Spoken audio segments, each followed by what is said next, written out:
परिचय। छात्रों, इस बहुपद को ध्यान से देखें। आप इसके बारे में क्या कुछ कह सकते हैं? यह चर x में घात का बहुपद है। तुम सही कह रहे हो। ठीक उसी तरह 2y का वर्ग घटा 3y जमा 4 y चर का द्विघात बहुपद है एवं 5x घन घटा 4x वर्ग जमा x घटा वर्गमूल 2 x चर का त्रिघात बहुपद है। सर, क्या यह बहुपद व्यंजक है? नहीं, इनमें से कोई भी व्यंजक बहुपद नहीं है। आज हम लोग बहुपद के बारे में विस्तार से जानेंगे। उद्देश्य। इस पाठ के अंत में आप निम्न करने में सक्षम हो जाएंगे। बहुपद के शून्यकों के ज्यामितीय अर्थ की व्याख्या करना, बहुपदों के तीनों प्रकारों के शून्यकों की व्याख्या करना, एक बहुपद के शून्यकों एवं गुणांकों के मध्य संबंध को समझना, बहुपदों के लिए विभाजन एल्गोरिथ्म की व्याख्या करना। परिभाषाएं। एक बहुपद की घात उस पद की घात के बराबर होती है जिसकी घात बहुपद में सर्वोच्च होती है। एक घात वाले बहुपद को रैखिक बहुपद कहते हैं। दो घात वाले बहुपद को द्विघात बहुपद कहते हैं। तीन घात वाले बहुपद को त्रिघात बहुपद कहते हैं। बहुपद का शून्य बहुपद का हल है। इस प्रकार सामान्य तौर पर यदि k शून्य है तो p x बराबर ax जमा b, तब p k बराबर ak जमा b बराबर शून्य, अर्थात k बराबर घटा b बटे में a।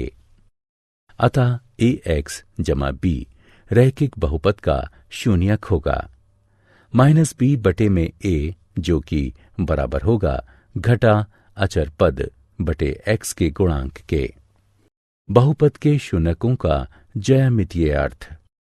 एक रैखिक बहुपद ax जमा b के लिए a जो कि शून्य के बराबर नहीं है, y बराबर ax जमा b का ग्राफ सरल रेखीय है जो वास्तव में एक बिंदु घटा b बटे a पर x अक्ष को प्रतिच्छेदित करता है। इस प्रकार रैखिक बहुपद ax जमा b जहां a बराबर शून्य नहीं है, उसमें यथार्थतः एक शून्यक है।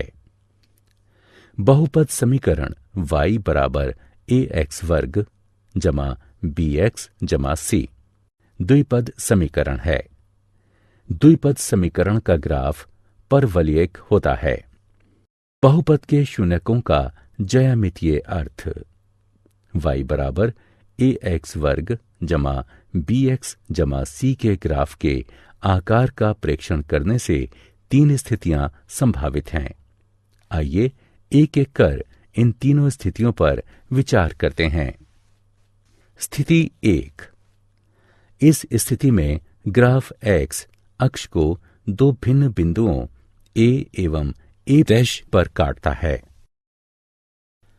इस प्रकार a एवं a' के x निर्देशांक द्विघात बहुपद a x का वर्ग जमा bx जमा c के दो शून्यक हैं। स्थिति 2।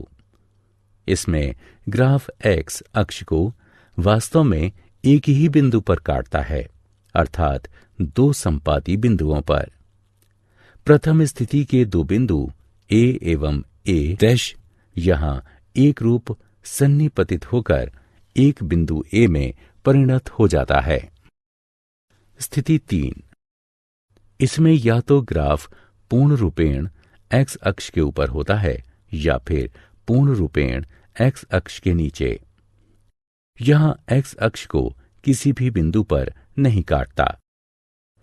इस स्थिति में द्विघात बहुपद ax वर्ग जमा bx जमा c में कोई शून्य नहीं होता। त्रिघात बहुपद के शून्यकों का ज्यामितीय अर्थ। बहुपद समीकरण y बराबर ax का घन जमा bx का वर्ग जमा cx जमा d त्रिघातीय समीकरण है। यह एक त्रिपदीय बहुपद के लिए ग्राफ की संरचना है। एक बहुपद के शून्यकों एवं गुणांकों के मध्य संबंध। रैखिक बहुपद के लिए ax जमा b a बराबर नहीं है शून्य के। ax जमा b का शून्यक है घटा अचर पद बटे x के गुणांक के, जो कि बराबर होगा घटा b बटे a के। उदाहरण 2x जमा 3 का शून्यक घटा 3 बटे 2 है।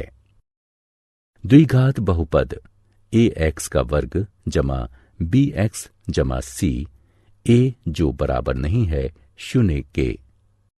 यदि अल्फा बीटा ax का वर्ग जमा bx जमा c के शून्यक हैं, तब शून्यक अल्फा जमा बीटा का योगफल होगा घटा x के गुणांक बटे वर्ग x के गुणांक के, जो कि बराबर होगा घटा b बटे a के।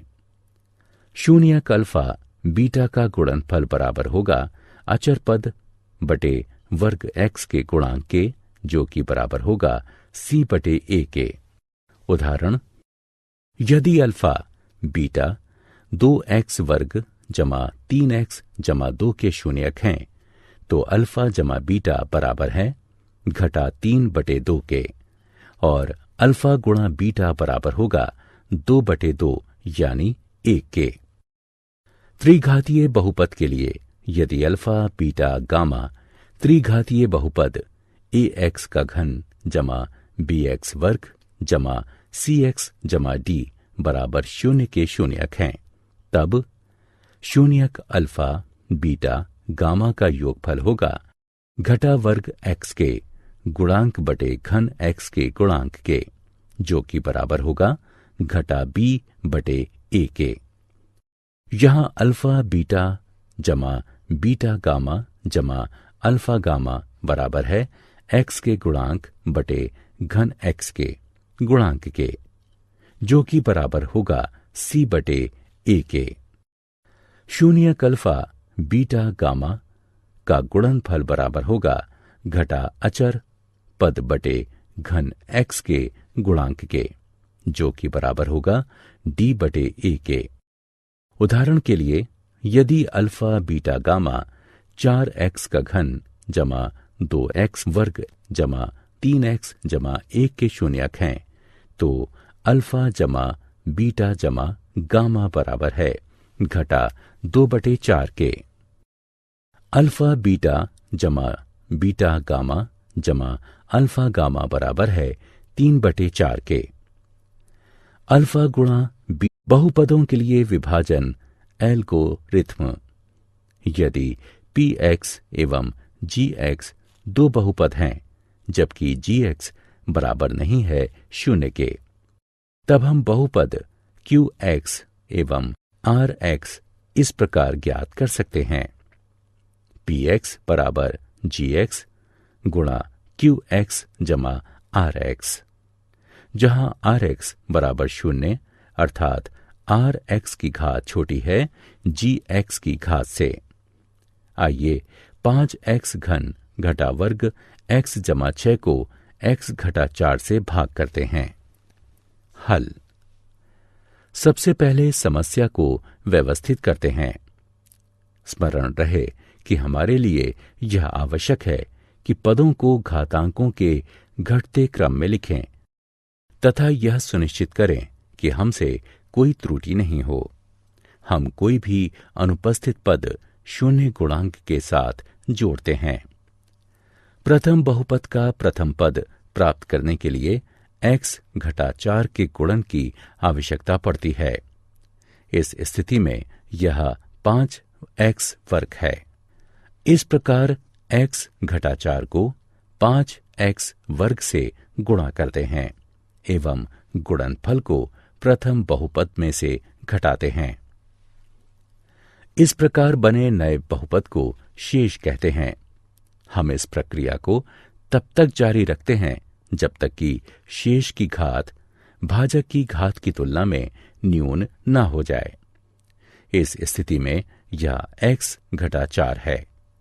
इस प्रकार इस प्रक्रिया को तब तक जारी रखने की आवश्यकता है जब तक कि शेष की घात 1 से कम न हो जाए। किसी बहुपद का घात उस बहुपद में सर्वोच्च घातांक होता है। इसी प्रकार एक स्थिरांक को शून्य घात वाला बहुलक समझा जाता है। इस प्रकार इस कारक में यह आवश्यक है कि प्रक्रिया तब तक निरंतर रहे जब तक कि स्थिरांक प्राप्त न हो जाए। इस उदाहरण के लिए शेष कार्य निम्न है। ठीक है, अब हमें यह प्राप्त हो गया है। आइए अब स्मरण करें कि वास्तविक उत्तर को किस प्रकार लिखें। उत्तर ये है। हम निम्न द्वारा इस उत्तर का सत्यापन कर सकते हैं। भाजक गुणा भागफल जमा शेष बराबर भाज्य। यदि भाजक गुणा भागफल जमा शेष बराबर भाज्य है तो हमारा उत्तर सही है। उदाहरण प्रश्न 3x का वर्ग घटा x की घात 3 घटा 3x जमा 5 में x घटा 1 घटा x का वर्ग से भाग दें तथा विभाजन एल्गोरिथ्म का सत्यापन करें। हल। सर्वप्रथम हम भाज्य एवं भाजक दोनों को घात के घटते क्रम में लिखेंगे।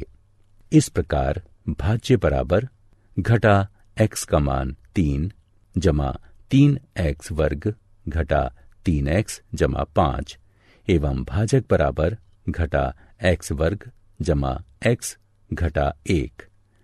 विभाजित करने पर हम पाते हैं भाजक बराबर घटा x वर्ग जमा x घटा 1, भागफल बराबर x घटा 2 एवं शेष बराबर 3। अब इसका सत्यापन करते हैं। देखते हैं कि भाजक गुणा भागफल जमा शेष बराबर भाज्य है या नहीं। इस प्रकार भाजक गुणा भागफल जमा शेष बराबर है भाज्य के, अतः यह सत्यापित हुआ। क्या आप जानते हैं, हमारे पास बहुपद से जुड़े बहुत से उपयोगी तथ्य हैं। बहुपद सभी प्रकार के गणितीय व्यंजकों में सहायक होते हैं क्योंकि इनमें से प्रत्येक केवल गुणा एवं जोड़ की संक्रियाओं में ही लिप्त होते हैं। बहुपद फलन में वास्तविक शून्यकों की संख्या कभी भी बहुपद की घात से अधिक नहीं होती है। प्रत्येक बहुपद पूर्णांक घातांक तथा स्थिरांक के साथ पूर्णांकों में रैखिक अथवा अलघुकरणीय द्विघात के गुणनफल का गुणक हो सकता है। सारांश। आइए हमने जो कुछ सीखा है उसे संक्षेप में दोहराएं। 1, 2 एवं 3 घातों वाले बहुपदों को क्रमशः रैखिक, द्विघात एवं त्रिघात बहुपद कहा जाता है। एक द्विघात बहुपद ax वर्ग जमा bx जमा c, जहां a, b, c वास्तविक संख्याएं हैं तथा a 0 के बराबर नहीं है के रूप में होता है। एक बहुपद px के शून्यक उन बिंदुओं के x निर्देशांक होते हैं जहां y बराबर px का ग्राफ x अक्ष को प्रतिच्छेदित करता है। एक द्विघात बहुपद के अधिकतम 2 एवं त्रिघात बहुपद के अधिकतम 3 शून्यक हो सकते हैं।